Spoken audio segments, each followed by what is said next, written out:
Majoritairement pratiqué dans les régions de Tombouctou, Gao, Mopti et Kaï, l'esclavage par ascendance, selon Avocats sans frontières Canada, a connu une résurgence ces dernières années à cause de la situation sécuritaire et de l'affaiblissement de l'État. Aujourd'hui au Mali, on compte 800 000 Maliens et Maliennes considérés nés comme esclaves. 200 000 vivaient encore sous le contrôle de leur maître. L'esclavage par ascendance est une forme héréditaire d'asservissement dans laquelle une personne est considérée comme un esclave dès sa naissance. C'est à ce jour, Avocats sans frontières Canada dit avoir recensé une trentaine d'enfants enlevés dans ces régions et qui feront probablement l'objet de traite.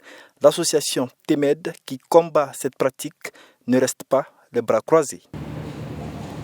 Notre action s'articule autour de 3 axes complémentaires.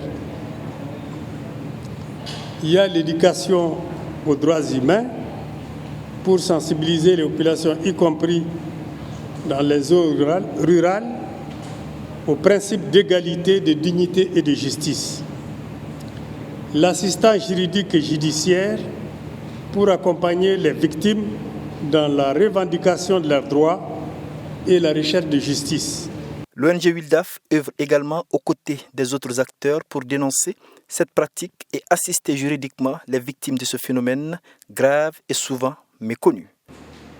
Nous rappelons également que, entre 2017 et 2020, plus de 100 plaintes ont été soumises concernant des cas de violence liés à l'esclavage par ascendance. Mais une large majorité des victimes se sont dites insatisfaites. Il s'agit à travers cette activité d'interpeller les autorités sur leur obligation d'agir de manière urgente et à sensibiliser l'opinion publique sur l'esclavage par ascendance.